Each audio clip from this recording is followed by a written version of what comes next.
quadros, né? Vamos conversar com o doutor Bruno Brandão, que é nosso psiquiatra, nosso convidado de hoje. Nosso não, é de todos, né? Nosso convidado do dia. Doutor Bruno, tô até com vergonha, não sei se você ouviu a conversa antes aqui. Doutor Bruno, cara dele já pedi pra eu me retirar. Não sei nem o que eu pergunto, mas vou começar pelo começo, então. A questão do abuso de medicamentos, né? Tem casos em que precisa, casos em que não precisa, mas o fato é que as pessoas tomam muito remédio hoje em dia, né? Tomam-se. Boa tarde, Renata, boa tarde a todos. Na verdade, assim, fazendo uma breve análise aí da bancada, né? A bancada não difere do mundo real, afinal, são mulheres, são seres humanos, igual eu, igual todos nós. E o que vocês falam aí representa mais ou menos a ideia geral da população, né? Assim, que as crenças sobre remédio. Então a gente tem uns extremos. Tem pessoas que falam, não tomo remédio de jeito nenhum. Tem pessoas que falam, eu tomo remédio, qualquer dorzinho eu já tomo remédio. Sendo que talvez a verdade, o que a gente deveria adotar pra gente, é o meio termo. Tomar quando precisa e não tomar sem necessidade. Renata Zacarone. Tá todo mundo refletindo aqui, você viu, né, doutor? Você falou, todo mundo ficou. Peraí, deixa o Tico-Teco aqui assimilar. Ô, doutor, olha só, eu cheguei a comentar mais cedo aqui com as meninas que hoje eu me automedico com base no que me foi passado num passado. Ela recebeu uma receita em 2010 e até hoje. Mas eu queria saber justamente disso mesmo. Aquela risada dele, você já recebeu sua resposta, né? Quem, por exemplo, foi ao médico há 10 anos e naquela época recebeu indicação para um medicamento e hoje ainda recorre a essa orientação? Tem que marcar uma consulta com o doutor Bruno, né, doutor Bruno? Assim, é um pouco perigoso por dois motivos, né? Primeiro que você, se você se perguntar, você é a mesma pessoa que você era há 10 anos atrás? Meu nome é o mesmo, eu sou a mesma pessoa, mas muito em você mudou. Você pode ter desenvolvido uma doença ao longo desses 10 anos, eu espero que não, mas o seu corpo, ele vai mudando, a sua constituição física, ela vai mudando. Talvez naquela época você não tinha uma contraindicação ao remédio, que hoje você possa ter. Então, esses são os aspectos de você. E, por fim, o motivo que justificou a indicação daquele remédio naquele momento, talvez hoje já seja outro, talvez você não tenha. Mas o que a gente faz, de um modo geral, a nossa atenção, ela é muito seletiva. A gente vai selecionando as informações que nos convêm. Então a gente vê muito isso na bula, por exemplo. A pessoa tomou um remédio, esse remédio por algum motivo não foi muito prazeroso para ela, ou não gerou aquilo que ela queria, ela acha um tanto de problema na bula e fala, eu morro de medo desse remédio. Algum outro remédio que ela tomou e por algum motivo ela teve uma experiência agradável com aquele remédio, ela meio que ignora as consequências negativas do medicamento. Então a gente vai selecionando a nossa atenção de acordo com aquilo que nos convém. Isso muitas vezes feito de uma forma involuntária, mas isso acaba sendo um risco para a nossa saúde. Mariana. Doutor Bruno, eu ia fazer uma outra pergunta, mas eu fiquei muito interessada nessa história de bula que você falou. Porque na época que eu tomava muito remédio, eu tinha esse costume de ler a bula e aí você fica desesperada, né? Eu tenho todas as reações que estão na bula, né? Até antes de tomar o remédio, entendeu? Eu começo a ler a bula, já começo a ter reação antes de tomar o remédio. Então, atualmente, eu não leio a bula e tomo o remédio quando me mandam tomar, pelo motivo que seja. É importante ler a bula, né? Não é importante ler a bula. E sobre essa questão de medicamentos, né? Que igual a Renata falou, eu vejo uma evolução também da indústria farmacêutica, né? Então, esse o remédio de 10 anos atrás, às vezes nem tem. Tem um que eu adorava, que quando... que parou de fabricar, eu não vou falar, mas teve um que eu adorava e parou de fabricar, eu fiquei arrasada, que eu não sei por que eles pararam de fabricar esse remédio. Então é muito importante a gente ter esse acompanhamento médico periódico, não ficar, porque eu tinha dor de cabeça e a Neuza salvava, hoje é outra coisa, né? Explica essa importância desse acompanhamento médico nesses, mesmo para remédios bobos, assim, né? Que seja para dor de cabeça. E fazendo adendo, se a gente for ler bula de remédio, a gente não toma nenhum. Não toma remédio, é isso. Toma nenhum. Não, Perfeito. Olha só, na verdade, por que não toma nenhum remédio? Todo medicamento, sem exceção, até o que vocês chamaram aí de medicamento bobo, vocês devem estar falando daqueles que não tem, que não precisa de receita, mas que na verdade oferece sim risco à saúde, né? Quando a gente toma um medicamento, qualquer que seja, a gente está trocando um problema maior por um problema menor. Então, se eu tomo um antibiótico, existem os efeitos colaterais, existem os problemas do antibiótico. Mas, quando o problema da infecção for superior ao problema do remédio, esse medicamento está bem indicado. A bula, ela descreve praticamente qualquer reação adversa que acontece com qualquer pessoa. Então, a bula vai trabalhar com as possibilidades, com as probabilidades. Ou seja, medicina não é uma ciência exata. Quando você dá um medicamento para uma pessoa, isso existe sim um risco. Todo medicamento tem um risco. E esses riscos estão normalmente na bula. Só que as pessoas não têm acesso a uma bula, por exemplo, dos riscos da doença. Então fica muito injusto. Olha, eu dou um medicamento que tem riscos, mas o risco da doença, ele é muito maior do que o risco do medicamento.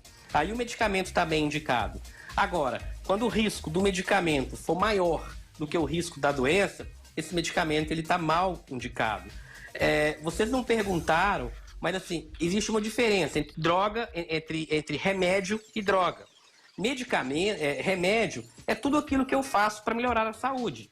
Uma atividade física, uma higiene do sono, atividades que vão melhorar o seu sono, uma boa alimentação, tudo isso é remédio. Droga, embora normalmente a gente associe a palavra droga a algo ruim, a tradução da palavra droga significa folha seca, ou seja, droga, por definição, é tudo aquilo que consegue provocar alteração no nosso organismo. Então, veja bem, se eu tenho uma pressão alta, minha pressão está alta, eu vou usar uma droga, no caso um antihipertensivo, que vai abaixar a minha pressão e vai normalizar a minha pressão. Alterou o meu organismo, o funcionamento do meu organismo? Alterou. Mas alterou corrigindo algo que estava alterou, abaixando a minha pressão, corrigindo algo que estava alterado por uma doença. Agora, se eu uso uma substância, por exemplo, que altera o meu sistema de prazer, que me faz ficar um pouquinho mais alegre, eufórico, é uma droga? Alterou o funcionamento do organismo? Alterou. Mas não alterou corrigindo aquilo que está alterado. Corrigindo uma disfunção. Então, isso acaba prejudicando o organismo em vez de ajudar. Então, o uso da droga, inclusive a gente vai na drogaria, vão ter situações que vão ser úteis, ou seja, vai corrigir o que está alterado. Agora, quando eu uso uma substância para alterar algo no meu corpo que teoricamente está normal, só para gerar um prazer ou algo desse tipo, aí eu já começo a ter problema. Lorena. Doutora, eu queria apontar muito sobre a questão da imagem de drogaria e farmácia. Assim, eu estava até comentando isso com a Mari, porque quando você entra ali, né, nessa coisa, parece um paraíso, assim, né? Uma Disney, porque assim, é tanta oferta, é tanta coisa, e assim, acaba que a gente fica meio que, nossos olhos ficam conquistados ali naquilo. É uma solução para tanta coisa. Aquilo ali cura até fome, coração partido. E você não acha um ambiente, de certa forma, um pouco perigoso, não? Acho. Eu acho um pouco... Acho sim, Lorena. Acho muito pertinente, inclusive, a sua pergunta, porque, assim, nós, seres humanos, de modo geral, a gente tem uma tendência a seguir para dois caminhos. Ou na busca pelo prazer, ou na fuga da dor. Sempre a gente vai andar mais ou menos nesse sentido. Olha, eu vou fazer isso porque isso me gera prazer. Ou então eu vou fazer aquilo porque isso me tira a dor. E, normalmente, os medicamentos que funcionam corrigindo aquilo que está alterado, em boa parte das vezes, eles não geram prazer e eles não tiram uma dor imediata. Eu gosto de dar sempre um exemplo, por exemplo, é ótimo, né? Mas eu gosto sempre de dar um exemplo da dipirona junto com o antibiótico. Se você tem uma infecção de garganta e você toma uma dipirona, de imediato, a dipirona tira a febre e tira a dor. O antibiótico não tira a febre e não tira a dor. Muito pelo contrário, o antibiótico às vezes te dá um desconforto no estômago, te dá uma diarreia, e você tem uma tendência a não gostar do antibiótico. Você tem uma tendência a gostar mais da dipirona. Afinal de contas, a dor que você tinha de garganta, sua amiga ali, resolveu. Mas a dipirona não está tratando. Então, boa parte das substâncias que a gente usa para tratar, elas não geram uma sensação de prazer e também elas não tiram uma dor imediata. São os medicamentos que as pessoas não gostam tanto de tomar e são justamente o que às vezes as pessoas deveriam tomar. Por quê? Porque vai corrigir o que está alterado. E essa oferta de medicamento, né, analgésicos, antialérgicos, enfim, até alguns psicotrópicos, né, embora os psicotrópicos, normalmente que causam dependência, eles têm retenção de receita, eles muitas vezes mexem tanto nessa questão do prazer quanto de tirar a dor. E isso faz com que a pessoa ela se envolva na questão de repetição. E ela ela acaba se tornando dependente de analgésicos, de alguns psicotrópicos, não porque está tratando algo que está alterado, mas porque aquela substância está modificando o corpo, gerando ou uma sensação de prazer ou tirando uma sensação desagradável. Só que as sensações desagradáveis, seja de origem emocional ou seja de dor física, por mais que a gente não queira sentir isso, muitas vezes essas sensações ou emoções, elas são úteis, porque elas vão nortear a gente a tomar a providência de algo. E quando a gente foge delas a todo instante, muitas vezes a gente não tem um contato maior com o problema. Se você está tendo sua mão machucada, seu braço, você coloca uma mão em algo quente, por exemplo, você tira porque está doendo. Se você mascara aquela dor, a lesão no tecido ali, ela vai continuar. Doutor Bruno, eu tenho algumas perguntas, mas a gente precisa ir para o intervalo. Você continua com a gente? Claro, com prazer. Então tá, a gente volta daqui a pouquinho. Pessoal, manda pro nosso WhatsApp 319-8800-917. A pergunta que você tiver, a gente volta em 2 minutinhos. Não saia daí. Daqui a pouco tem mais Interessa. Rádio Super e a hora certa. Oferecimento Setra BH. 2h33. Minas foi o estado que melhor conduziu a pandemia. Vamos para lá com a repórter Ana Paula. O governo também ampliou leitos de UTI, está concluindo novas UBSs, reduziu a fila de cirurgias e entregou tomógrafos para todas as regiões do estado. Esse foi o maior investimento em saúde da história de Minas. Caraca, que inveja, sabia? Vamos aos comerciais. Minas Gerais, governo diferente, estado eficiente. Profissionais das Forças de Segurança e Salvamento e das Forças Armadas já podem se vacinar contra a gripe. Saiba mais em pbh.gov.br. Prefeitura de Belo Horizonte. Rádio Super 91.7. Cangaral traz a BH a peça Paulo Freire, o andarilho da utopia, sobre o patrono da educação brasileira, dias 10, 11 e 12 de junho, sexta e sábado às 20 horas e domingo às 19 horas, no Teatro Francisco Nunes. Sucesso de público e crítica. Venha se emocionar com Paulo Freire, o andarilho da utopia, indicado ao Prêmio Shell e vista por mais de 50 mil pessoas. Ingressos à venda em disqueingressos.com.br. Promoção Rádio Super e Jornal Tempo. Trânsito na Super. Tem 3 quilômetros de lentidão agora na saída da rodovia Fernão Dias em direção à Avenida Cardeal Eugênio Patielli. O motivo dessa retenção é uma carreta com problema na alça de acesso do anel rodoviário caminho para Vitória. Dica de rota alternativa é passar pela Via Expressa. Que tal um seguro alto que você dá play só no que quiser e pula o que não precisa? Com a Use é assim, o controle é seu. E use seguro 100% digital. Perdeu algum Interessa? Não tem problema. Acesse o site da Super ou as plataformas digitais e assista quando quiser. Alô, Belo Horizonte e Santa Luzia. A nova loja dos Supermercados BH inaugurou aí pertinho de você. Na rua Padre Argemiro Moreira, número 12.000, no bairro Maria Tereza. Você vai adorar essa novidade. É mais uma opção para aproveitar a qualidade, variedade e o preço baixo que só o BH tem. Supermercados BH é de Minas, é seu.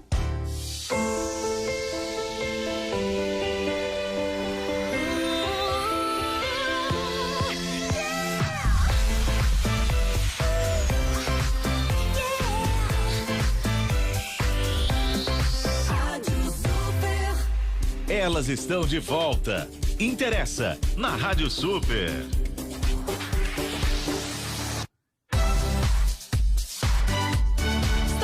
volta aqui no Interessa, hoje falando sobre uso e abuso de medicamentos. Nossa enquete pergunta, você usa remédios sem orientação médica? De que tipo? Número 1, sim, analgésicos, antitérmicos, antistamínicos. 2, sim, uso medicamentos psiquiátricos. Número 3, não, todos os remédios que tomo são indicados por um médico. E 4, eu não tomo remédios. Pessoal, vamos pro nosso WhatsApp, olha só. Estou no meu horário de módulo na escola e resolvi ligar o rádio. Ligue sempre às 14h. Sofro demais de enxaqueca. No entanto, hoje os meninos estão impossíveis e minha cabeça já está pedindo remédio. Tomo remédio sem prescrição para rinite. E os meus remédios psiquiátricos são todos prescritos. Abraços pro Thales Escola. Bem, Thales. Boa tarde, meninas lindas. Sobre esse tema aí, sou expert. Tipo, tem 2 semanas que eu tô à base de... Aí tem o nome de umas substâncias que eu não vou dar para vocês a receita, tá? Dente doendo demais, nesse frio não para, ameniza com remédios, mas não para e tenho pavor de dentista. E com dente dolorido, não vou nem a pau. Olha, vai, tá, gente, não tem medo de dentista, não.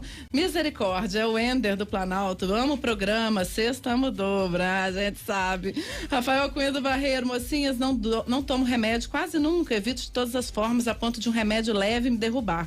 Agora, quando a cólica renal vem, não tem jeito. Um grande problema também é a situação precária da saúde, a ponto de ser difícil demais para uma galera procurar um atendimento médico. Mas nesse mundo doidão que estamos vivendo, só dá para passar por ele ou bêbado ou medicado. Olha, os nossos ouvintes são legais. Boa tarde, os remédios que não são controlados, pois se tem uma dor, nariz escorrendo ou congestionado, ou sintomas que não somem e apagou. Eu tô olhando a pessoa pra Bruno. Bruno, meu filho. Boa tarde, meninas. Eu levava meus filhos no médico sempre que eles estavam com dor. Exemplo, eles iam gripados, sempre que voltava ao médico, eles pegavam a virose. Agora eu não levo mais, só caso grave. Medico todo mundo aqui em casa. E aí, Elisa, gente, eu tô só lendo, não quer dizer que eu tô concordando com o que as pessoas estão falando, não, tá? Boa tarde, meninas, mais um ótimo tema. Tomo analgésico, mas muito raramente busco ver por que dá dor. Pergunta ao doutor, por aqui nos Estados Unidos, a dipirona é proibida. É o Vitor. O Vitor, eu vou perguntar daqui a pouquinho. Eu quero fazer uma pergunta aqui antes hoje quem tá com a gente é o doutor Bruno Brandão. O doutor Bruno Brandão é psiquiatra e eu quero entrar um pouquinho na área dele, né? Vamos lá, falar desses remédios psiquiátricos também.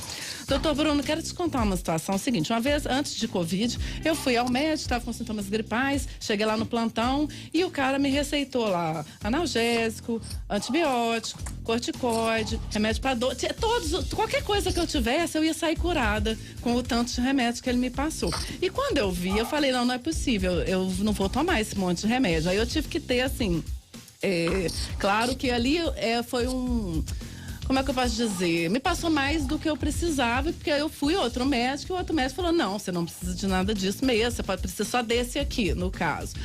E eu acho que nós temos bons profissionais e maus profissionais, a gente sabe disso em todas as áreas. E aí quando vem um mau profissional e receita pra gente assim indiscriminadamente alguns tipos de remédio, e isso com certeza temos também na psiquiatria, né? Isso deixa o paciente com medo, o que pode atrapalhar até o tratamento dele de seguir à risca um tratamento que vai fazer bem para ele, certo? Aí nisso eu queria que você falasse também sobre como o não seguir um tratamento psiquiátrico de forma correta pode prejudicar ou agravar o quadro.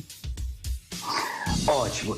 Assim, eu acho que um dos problemas que às vezes acontecem em algumas situações é o paciente não ser informado do porquê ele está tomando o medicamento. Então, às vezes nem é tanto a quantidade, embora existam critérios, regras, muita gente não começa com vários medicamentos, a gente sempre tenta usar a menor quantidade possível de medicamentos, mas assim, eu acho que a pessoa ela tem que saber o porquê. Então, quando você explica para a pessoa, olha, eu vou te passar isso, por isso, por isso, por isso, ou não vou te passar esse, por isso. Explicar para a pessoa por que ela precisa usar o medicamento e já respondendo a sua segunda pergunta, né, quais são os riscos de não usar. As pessoas, elas têm crenças em relação aos medicamentos.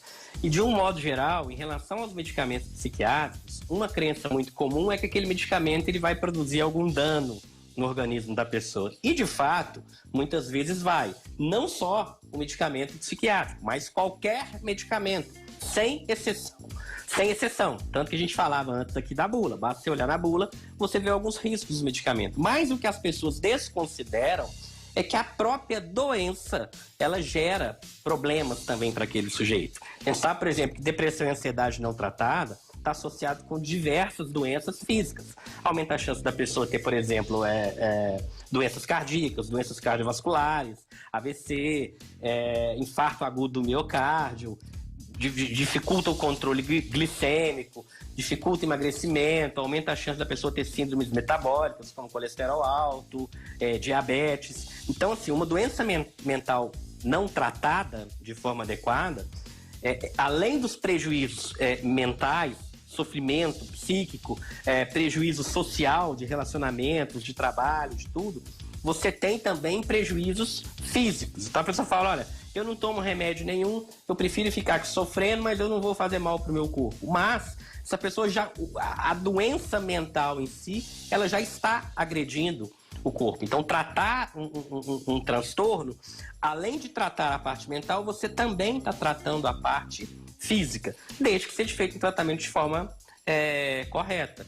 E o que a gente vê muito é os pacientes tendo um certo receio de tomar alguns medicamentos que realmente vão tratar, mas outras classes de medicamentos que vocês falaram aí no início do programa, que eu estava vendo, vocês conversando, por exemplo, benzodiazepínico, né, o diazepam, clonazepam, enfim, que são medicamentos que a gente vê muito mais como um paliativo para ser tratado em crise, a gente vê as pessoas usando isso, sim, de forma muito frequente. Então é comum a pessoa, às vezes, ela receber uma prescrição, olha, você vai tomar tal medicamento por um tempo mais prolongado, e às vezes você vai tomar aqui um benzodiazepínico durante uma semana, 2 semanas, um mês. A pessoa volta e fala, olha, esse aqui eu não quero tomar porque eu li que faz mal. Mas o benzodiazepínico, não, esse eu adoro. E aí a gente cai naquela história. A pessoa meio que vai direcionando a atenção dela para aquilo que convém para ela. E isso de uma forma, muitas vezes, até inconsciente, sem se dar conta disso. Por quê? Porque além dele tirar a dor de uma forma muito mais intensa, ele dá uma certa sensação de prazer. Mas a pessoa não está tratando. Ela só está tendo uma falsa sensação de tratamento. É como se estivesse tomando, por exemplo, uma dipirona para tratar uma infecção de garganta. Tira a dor, tira a febre, mas a infecção continua lá. Muito bem, Lorena Martins. Doutor, é o seguinte, a gente falou muito sobre esses riscos, assim, que podem gerar de outros efeitos colaterais, tanto de dor de estômago, acabar o fígado, até esse problema, assim, que atinge o nosso psicológico, né? Às vezes, quando a gente quer tanto um remédio ali naquela hora, que quando a gente não tem ou não pensa na possibilidade de tê-lo perto da gente, já dá um desespero ali danado, né? Mas eu quero que o senhor comentasse também sobre a questão de como essa automedicação, né, pode... Gente, que isso, Viola? Que isso, gente? Até virou meu vento aqui de susto, menino. Prossiga. Preciso de um remédio. Fiquei muito assustada. Mas falando sério, doutor, o quanto... Além essa questão da automedicação, o risco mesmo de você tomar ali, vai tomando remédio, isso pode mascarar outra doença muito mais grave, né? Exatamente, mascara muito por quê? Porque a gente tira o sintoma e o sinal. Qual que é a diferença entre sintoma e sinal? O sinal é aquilo que você pode ver, né? Uma febre, uma pressão que você mede ali, isso é um sinal. O sintoma é o que a pessoa sente. E como o próprio nome já diz, sintoma e sinal é que informa para a pessoa que algo não tá legal. Você sabe como que você sabe que você tem uma infecção de garganta? Você começa a ter dor na sua garganta. Você começa a ter febre. Tá todo mundo morrendo de calor, você tá morrendo de frio. Você fala, tem coisa errada aqui. E isso é que vai fazer você tomar uma providência. Você tá lá fazendo, você tá na sua cozinha mexendo com alguma coisa, você esbarra a mão no fogo. Se você não sentir se você não queimar a sua mão, você vai ficar com a mão no fogo ali até a sua mão cair, vai necrosar e vai cair. Isso acontece às vezes, por exemplo, com diabéticos não tratados, né? O pé diabético, que é aquelas complicações que dá no pé, é por conta disso. A pessoa vai perdendo a sensibilidade. Então ela vai na rua, por exemplo, o chão tá quente, ela pisa em cima e fica ali. E o pé dela tá sendo devorado pelo calor, tá sendo queimado e ela não está sentindo. Então aquilo vai lesar o tecido do pé dela. E assim com todos os sintomas e as emoções que a gente sente. Se a gente for tratar só sintoma e não entender o que está gerando aquilo, a tendência é a doença ir agravando. Se eu tenho uma infecção de garganta que não me dá febre, que não me dá dor, a infecção só vai crescendo. E se eu começar a tomar muito analgésico, e hoje a gente sabe que os fármacos, a gente consegue praticamente controlar a dor, controlar os sintomas desagradáveis, mas a doença continua. Então, você tratar, por exemplo, né, falando dentro da psiquiatria, você tratar uma depressão com medicamentos que simplesmente tiram as emoções negativas, como os benzodiazepínicos, por exemplo, isso tende a agravar, porque a doença ela continua. Você simplesmente não está sentindo mais aquela dor intensa, mas a doença está evoluindo. Um transtorno de ansiedade intensa, que você começa a tomar muito ansiolítico, para não tratar a ansiedade, mas simplesmente mascarar aquele sintoma, a ansiedade ela continua, só que você não está vendo. E aí quando você tem um contato com ela, ou seja, quando você não toma o remédio, ela vem muito mais intensa. Por isso que é importante a gente não tratar sintomas e não tratar apenas sintomas e sinais. A gente precisa tratar o problema. Claro, se a pessoa está com muita dor, você pode aliviar um pouco a dor, às vezes, com algum analgésico, com algum ansiolítico, mas enquanto isso, tratar o problema. A grande dificuldade é quando você fica tratando só sintomas ou só sinais. Aí a doença tende sim a agravar e piorar, inclusive. Doutor Bruno, a gente, há um tempo atrás, né, a gente tinha, não sei se hoje ainda tem, mas acredito que bem menos, um pouco de preconceito das pessoas de fazer um tratamento de alguma doença mental, vamos dizer assim, né? De procurar psiquiatra, psicólogo, coisa de doido, remédio, não vou, né? Não sei o quê. Ok, aí o que a gente tem aqui, segundo o Conselho Federal de Farmácia, ok, quer dizer ponto, né, que tá ok não. Segundo o Conselho Federal de Farmácia, né, aqui eu dei um dado aqui no início do programa, nos 5 primeiros meses do ano passado, houve um aumento de 13% na venda de antidepressivos e estabilizadores de humor. Foram quase 5 milhões de medicações vendidas a mais do que o mesmo período de 2020. A pandemia, claro, a gente sabe, teve foi um dos grandes motivos, entre outras coisas, mas com esse aumento a gente pode dizer que as pessoas estão saindo dessa questão aí do preconceito que existia até para um abuso, vamos dizer assim? Eu acredito que sim, tá? Mas o grande problema quando a gente fala em abuso de psicotrópicos é que normalmente as pessoas, elas não abusam e nem devem abusar, tá, gente? Não tô fazendo apologia a abuso de jeito nenhum. Mas elas abusam justamente dos medicamentos que são mais sintomáticos.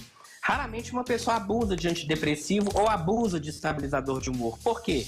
Antidepressivo e estabilizador de humor não geram sensação de prazer. Tomar antidepressivo, tomar estabilizador de humor, a sensação que o paciente tem inicial é uma sensação, inclusive, ruim. O paciente não tem prazer tomando antidepressivo e tomando estabilizador de humor. Às vezes ele tem a boca seca, ele tem um gosto metálico na boca, ele tem um pouquinho de diarreia, ele tem um desconforto. Muitas vezes ele nem quer tomar isso. O grande problema são os medicamentos tarjas pretas. Porque esses medicamentos, eles são sintomáticos, eles não tratam. E esse sim, o paciente normalmente começa a gostar deles. Por quê? Eles tiram os sintomas, eles tiram o desconforto, mas normalmente o transtorno em si ele não trata. E aqui eu também não estou falando que tarja preta é ruim. Tarja preta pode ser ótimo, inclusive pode salvar vidas.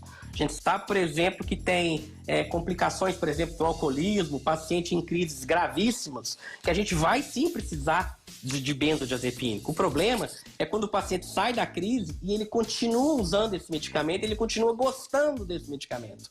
Porque além de tirar a dor, esse medicamento gera um pouco de bem-estar, de prazer. Doutor e ele Bruno, se torna dependente. Só explica pra gente rapidinho, pra quem, né, só pra clarear um pouquinho, o que significa ser tarja preta um remédio? O tarja preta é aquele medicamento que tem a venda mais controlada ainda. Normalmente aqueles medicamentos que a gente vai precisar do receituário azul. Sem ser aquele receituário branco em 2 vias, tem medicamentos que a gente precisa do receituário azul e alguns que a gente precisa até do receituário amarelo. Então são medicamentos que, teoricamente, têm um controle maior. Mas a gente sabe que as pessoas acabam conseguindo com uma certa facilidade. Então a ideia aqui não é falar que esses medicamentos são ruins. Eles não são ruins nem bons, mas normalmente são os medicamentos que a gente vê as pessoas fazendo abuso. Por quê? Eles realmente tiram o desconforto do paciente. O paciente está tendo uma crise de ansiedade intensa. Ele muitas vezes começa a tomar um medicamento desse, ele sente uma paz, ele sente uma tranquilidade, mas é um efeito inclusive meio parecido com o do álcool, assim. Ele dá uma tranquilidade, mas quando o efeito passa, o transtorno ele começa a voltar de uma forma muito mais intensa, porque ele não está tratando, ele está simplesmente aliviando o sintoma. E aí, respondendo a sua pergunta, quando você falou desses dados que as pessoas estão usando mais, eu acho que tem as duas situações. Eu acho que tem um lado positivo, as pessoas estão se conscientizando que vale sim a pena, que deve ter uma atenção para os transtornos mentais e tratar, mas, por outro lado, às vezes eu tenho uma sensação, isso não é um dado oficial, mas é uma impressão minha, que as pessoas, às vezes, elas estão perdendo um pouco a habilidade de lidar com o desconforto, de lidar com a dor. Então, eu briguei com o namorado, briguei com a namorada, eu tô sentindo mal, eu tô deprimido, eu tô com ansiedade, vou fazer uma prova, eu tô ansioso, então eu tenho que tomar o remédio. Não, você vai fazer uma prova, você tá ansioso, a sua ansiedade, você tem que estar ansioso mesmo. Você brigou com o namorado, com a namorada, com o marido, com o filho, é natural que você esteja triste, você não precisa tomar o remédio. Então, assim, diferenciar o que é uma emoção normal de um transtorno, muitas vezes está um pouco se perdendo. É a impressão que eu tenho, que as pessoas, às vezes, elas estão ficando com um pouco mais de dificuldade de enfrentar as emoções da vida, as emoções que fazem parte da vida, né? É claro que se você tem um problema, um problema na sua vida ali que faz você ficar triste, isso é natural. Agora, se isso começa a se estender por 1 semana, 2 semanas, sua vida vai paralisando, você vai ficando só numa cama, ou mesmo que você saia, mas você vai perdendo todo o interesse pela vida, isso pode ser uma depressão. Agora, estar triste porque você foi demitido, ficou desempregado, teve um problema na escola, uma ruptura amorosa, isso é uma emoção da vida que não justifica tomar medicamento para isso. Então, fazer essa diferenciação é fundamental. Mariela. Pra gente terminar aqui, porque esse assunto rende muitos programas, nós vamos cancelar, né? O Conecta, viu, Lorena? Eu acho que eu volto com a relatora. Mas o Vitor, um ouvinte nosso, de Massachusetts, que a gente é chique, sabe, doutor? Ele tá falando que a dipirona lá nos Estados Unidos, ela é proibida. E aqui você compra a baseada em qualquer lugar, né? Até nas banquinhas na frente da rodoviária, o povo vende dipirona, Dorflex, vende essas coisas. Né? Então, eu queria que o senhor comentasse sucintamente, senão Viola mata a gente, essa diferença da indústria farmacêutica nos Estados Unidos e aqui, e como que é a indústria que mais ganha no país. Né? Qual que é a influência disso para vender esses remédios que não precisam de receita e acaba que a gente se entope deles, né? Eu gostei, responda sucintamente. Minha pergunta durou 20 minutos. Né? Na verdade, é um assunto polêmico, muito delicado de falar, né? O FDA, que é o órgão que regulamenta lá, entende que os riscos da dipirona, o órgão entende que os riscos da dipirona superam os benefícios, porque existe relatos de alguns casos de discrasia sanguínea, que é uma complicação que dá com a dipirona, que algumas pessoas já foram até a óbito, enfim, eles entendem que isso não se justifica por esse motivo. E a Anvisa entende que tá ok. Né? E aí, provavelmente, pode ser que tenha interesses econômicos, enfim, que eu acho que é um pouco delicado de falar, mas, assim, são órgãos que entendem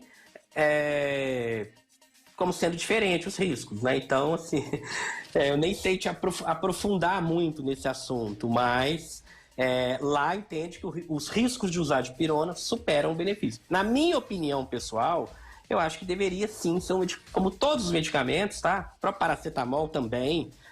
O paracetamol pode ter complicações hepáticas seríssimas. A gente tem pessoa com dor de cabeça, encheu a noite de bebida alcoólica, vai lá e toma paracetamol. Pode ter um risco também. Eu acho que todos os medicamentos deveriam ser um pouco mais regulamentados e ter um pouco mais de critério. Até muito remédio bem. De piolho dá problema no fígado. Não, tudo vai pro fígado. Exatamente. Coitado do Figueiredo. Doutor Bruno, eu elegi você para fazer a consideração final do programa. Hoje achei mais apropriado do que nós. Só com mais conhecimento de causa. Gente, primeiro agradecer, né, o convite. E assim, eu acho que o que a gente tem que quebrar um pouco são as crenças extremistas, né? Aquela crença onde, olha, não toma o remédio de jeito nenhum, é uma crença muito negativa. Você pode estar colocando a sua vida em risco por não usar recursos, que a gente tem recursos para tratar algo. E por outro lado, tomar remédio sem o menor critério também pode ser algo negativo. Então, acho que como tudo na vida, não só medicamento, o meio termo, o equilíbrio entre o sim e o não, normalmente a gente consegue ter a melhor resposta, os melhores resultados. Muito bem, doutor Bruno Brandão aqui no Interessa. Muito obrigada pela participação.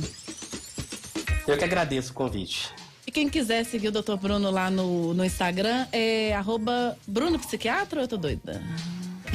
Isso, @Bruno Psiquiatra. Bruno Psiquiatra, não pode falar, tô doida, gente.